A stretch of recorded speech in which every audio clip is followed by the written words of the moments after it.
Hello, you bright and shiny stars. I love my mom's intro. I'm Karin, I'm and this is Caitlin. Caitlin.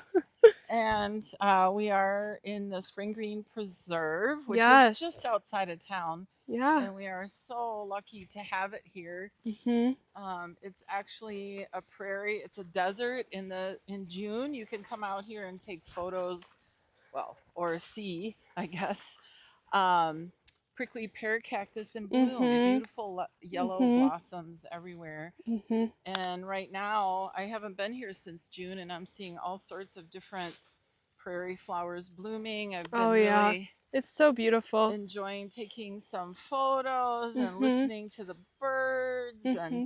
checking out. There's been a lot of dragonflies this Yeah. time. Yeah. But, anyways, And it truly looks like a desert in parts, and we're in southwestern Wisconsin, so we're right, obviously far away from a real desert, but we're walking in man, sand. yeah, here I'll do a 360. You can see what it looks like all around us. There's a part that goes into the forest behind us, but we'll be walking through the prairie.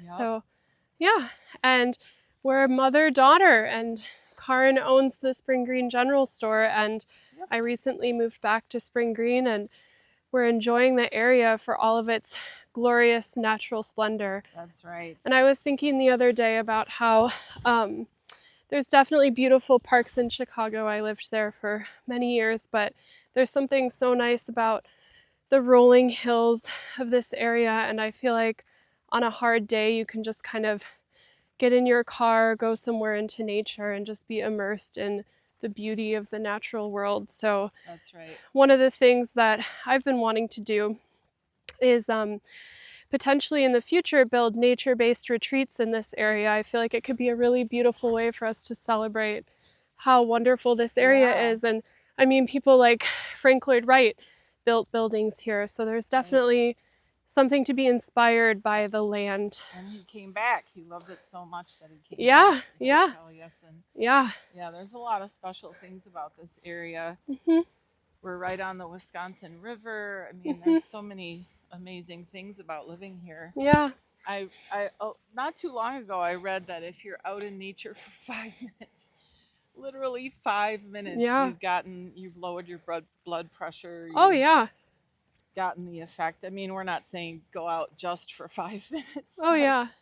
somehow it made it easier for me. It's like, oh, I don't have to commit to a 5 mile hike. I can just go enjoy it for a little bit. Well, and it's interesting with like executive functioning and helping people do more of what they want, that starting something and trying it for 5 minutes, sometimes you're in a mood afterwards where you're like, I could keep doing this for another 10 minutes. Like, That's right.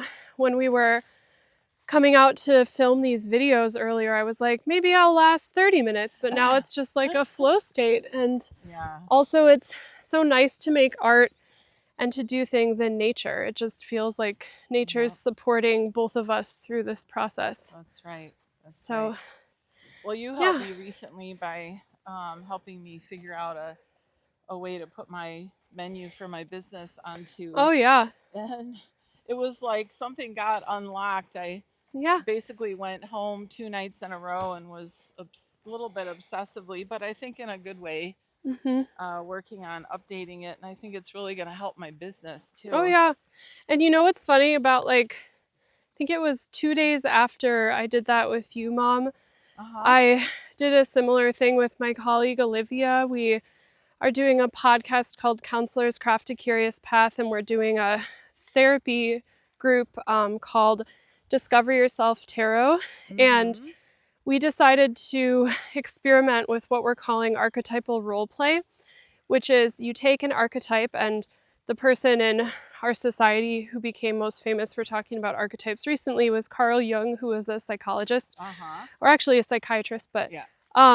he talked about archetypes and then role play. So Olivia is an actor and a director, and Multi-talented yeah, person, and she also studied drama therapy. And so what we did is she played out the archetype of the fool on our podcast, and she said that it just unlocked something in her that made her feel way more productive and generative and joyful. Oh, nice. And honestly, it was kind of synchronistic how it feels like her response to that episode was really similar to your response to the Yeah. menu.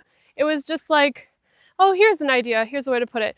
You give someone like a little bit of something that they want, and then it kind of sparks them doing what they've been wanting to do for a while. Because for you, that menu, you kept on bumping into little, an issue. But I could not do it on my own. Yeah.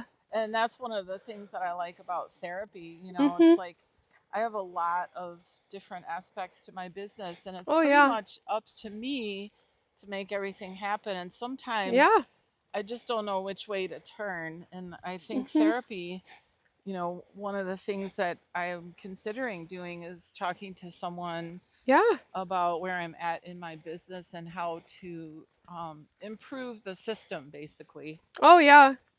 Yeah, and I kind of reminds me of helping people with burnout, where if you get so caught up in the day-to-day and you're stressed out about just like, I don't know, I'm going to take a shower, go to work, fall back asleep, it's hard to pull out and look at the more systemic view.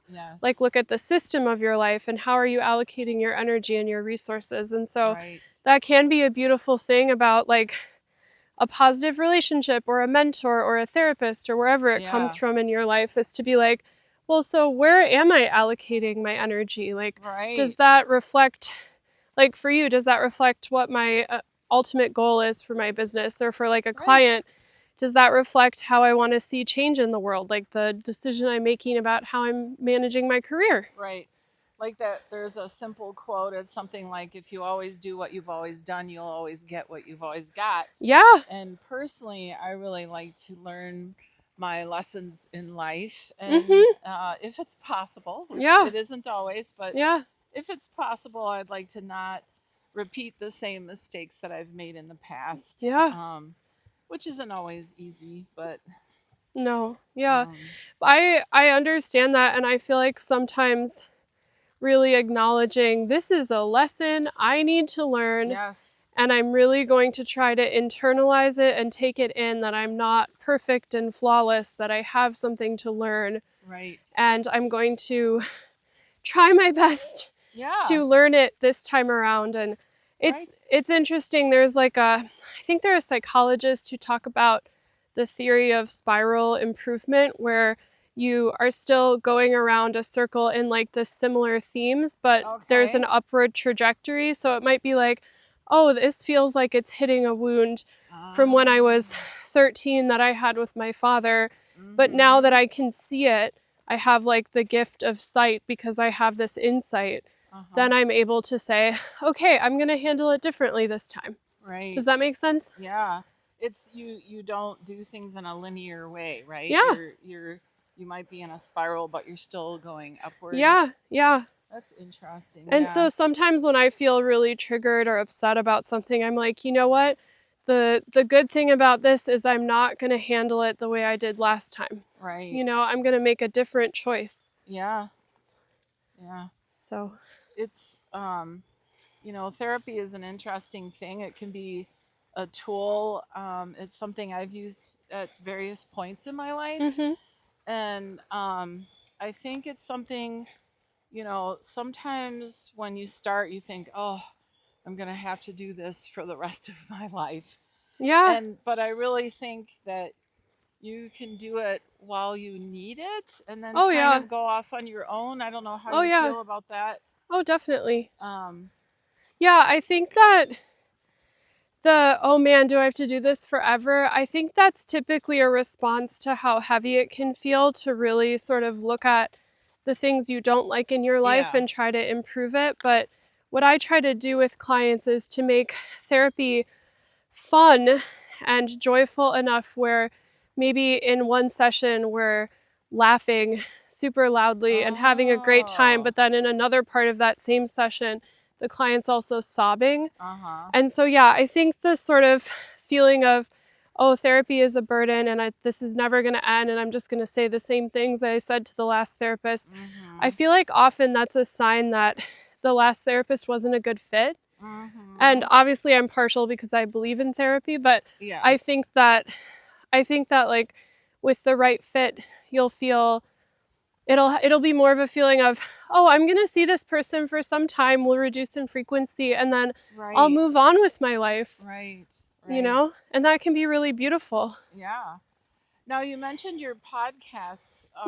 Yeah. Not to sound too much like a Luddite, how do I actually find your podcast? Yeah. So if you have an iPhone, the most popular way to find podcasts is through what's called Apple Podcasts, and it's an app. Oh, okay. But on Androids or on any other So you just device, get an app? yeah, so you can get the Apple Podcasts app, but also you can search Counselor's Craft a Curious Path Okay. on any like browser, and it'll show up and it'll give you different places to download it. Okay. But yeah, you can go to the App Store if you don't have an iPhone, because I don't have an Android, but you can go to the App Store, click podcasts, and then it'll probably show you at least a couple apps you could use to find podcasts.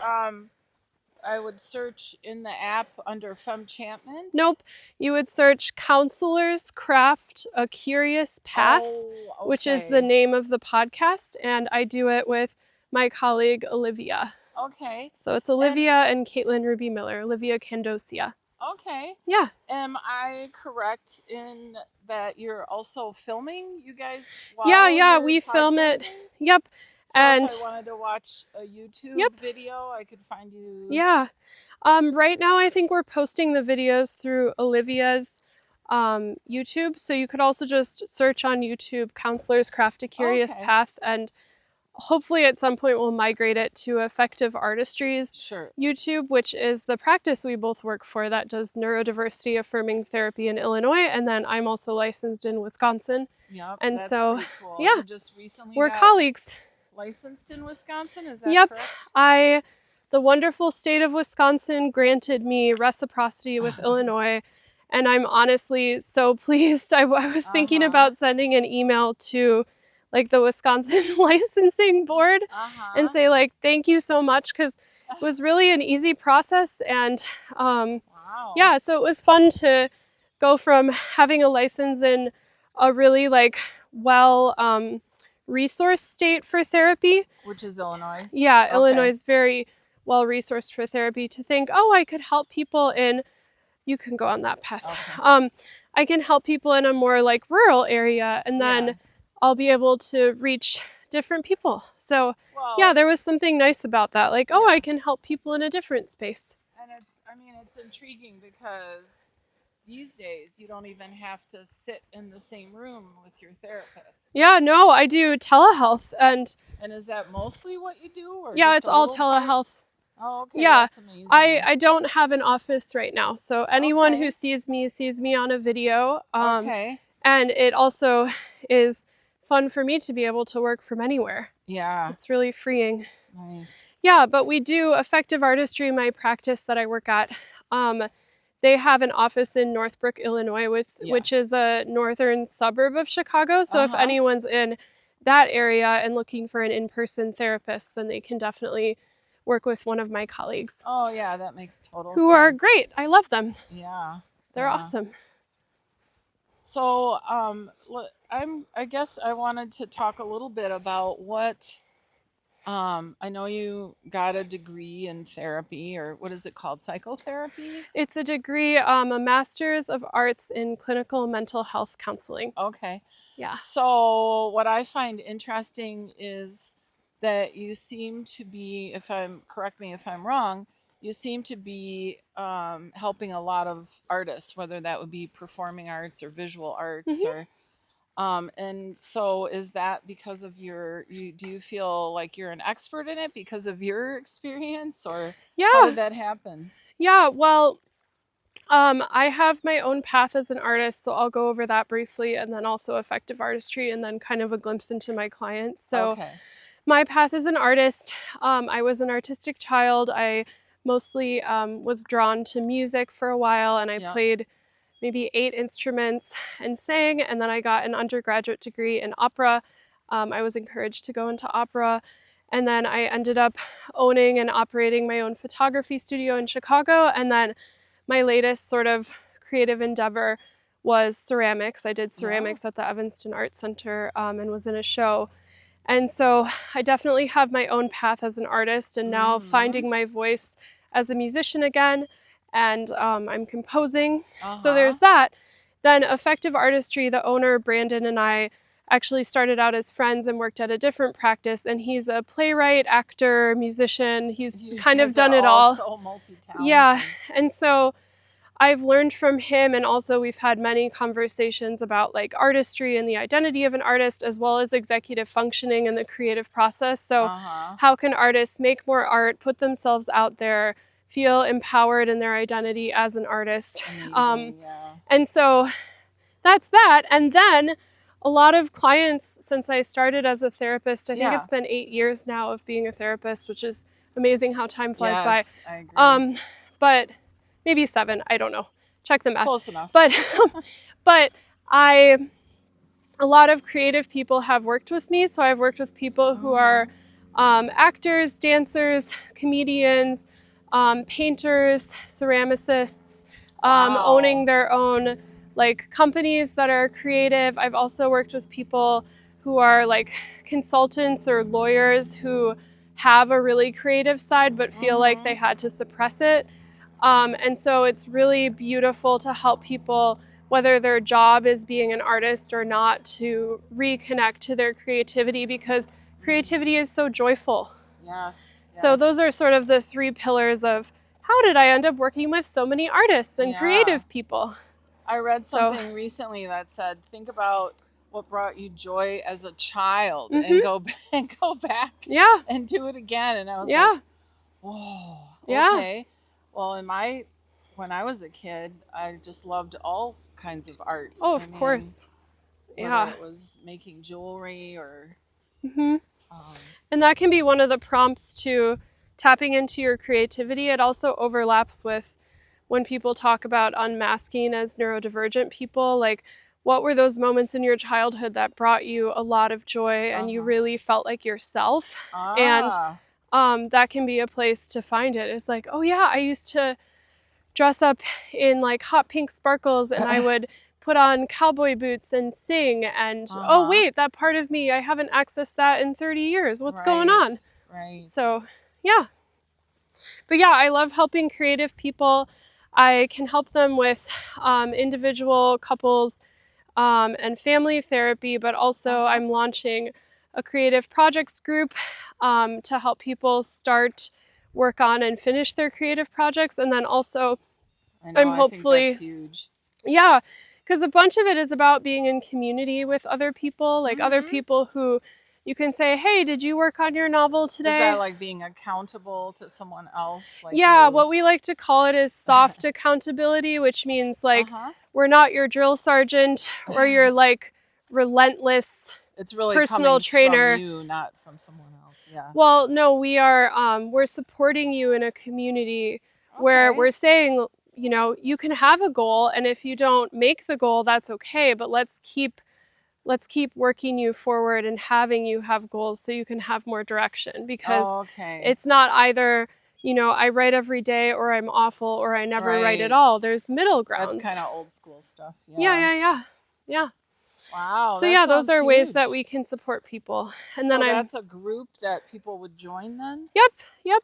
And the idea behind starting that group is I have creative clients who I feel like could really benefit from community around like starting working on and finishing their creative projects. And I'm also I'm developing a workshop with the practice owner Brandon to teach his creative process, because there are unique aspects of it that I think could really help people get unstuck. So that sounds cool. You have so many things going on. You have some things to look forward to, and developing new things. So the group thing that you were talking about in this area, that's something that you're thinking everyone would physically come together and... Yeah, I think it's really powerful to do in-person work. So my goal with moving back to this area was to work up to doing in-person work again.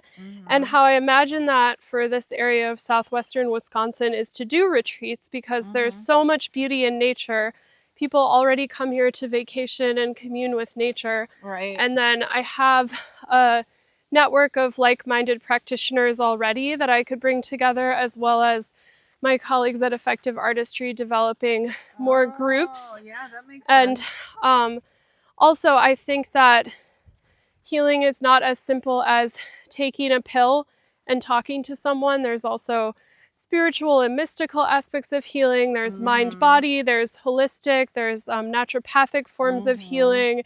There's learning like somatic work, tapping into your body. And so the idea behind nature-based retreats is to really have a holistic healing process where you integrate like Eastern methods as well as Western methods, because I think a lot of people who are currently being failed by the healthcare system in the United States, obviously there are multitudes of reasons, but I think one of them is that our society right now too heavily relies upon Western methods, which is pathological and disease-based, and also very much it's either surgery, short-term therapy, or medication.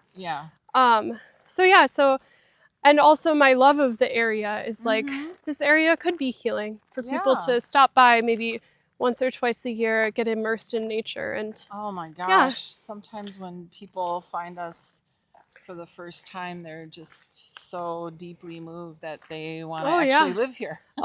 Yeah, definitely. But yeah, so that means you would have people with different expertise, fields of expertise. Yeah, so that's... Well, that would probably be enriching for all of those people as well. Oh, definitely, yeah. And, you know, with the difficult times we're going through right now as a society, I also think there's a beauty in coming together. There is a baby bunny on the trail. I'm going to try to get it. It is so cute. It is a baby. Oh my gosh. Oh, it's not even a teenager. It's a metaphor for hopping through life. Yep. Oh my gosh. So cute. So yeah, this is an example of the beauty of nature in this area. Oh my gosh. I love that hop. I know, something about bunnies. I don't know. Yeah. The luck of the rabbit. And this bunny's pretty brave. We're getting really close to it. Yeah. It's saying, I trust you. Wow, so to cute. A certain degree, yeah, but just like, I mean, just my joy just amped up seeing a bunny and being in this, I mean, I'll pan around again, this beautiful nature and the woods, and it can just hold you and inspire you and it heal you. Is an exploration. I mean, every time I come out here, I find different things. You know, everything changes with the season, and you know, like I said, it's just, you know, just outside of town, very easy access. And there's something about if you walk the same path again and again, you can notice the minute differences too. So you kind of get to know the landscape, and you can say, oh, I've never seen this flower bloom on this path. Right. So yeah, that could be a metaphor for life. I don't know. Yeah, for sure. Yeah. Well, it was nice to be with you all, and my name is Caitlin, and this is my mom, Karen, and we're in Spring Green, Wisconsin, and Karen owns the Spring Green General Store, and then I am an artist and therapist, and I work with clients in Wisconsin and Illinois. I'm a neurodiversity affirming therapist, and I also have some groups that are available to folks worldwide, and I do free consultations to see if working together might be a good fit. And so a consultation, is that like 20 minutes or what's the... I book them for 20 minutes. Usually they go longer, but it's essentially what brings you here, what are you looking for, seeing what I offer might be a good fit for them, if it is, if it isn't, any questions they have, and there are ways that I can guide it, but essentially it's to make sure, you know, the process of starting therapy is a very vulnerable thing to do, and so to make sure that it's a good fit before you have that initial session where, you know, you're opening your heart to a new person. Yeah, that sounds great. Yeah. Well, thank you for being with us. Bye. Bye-bye.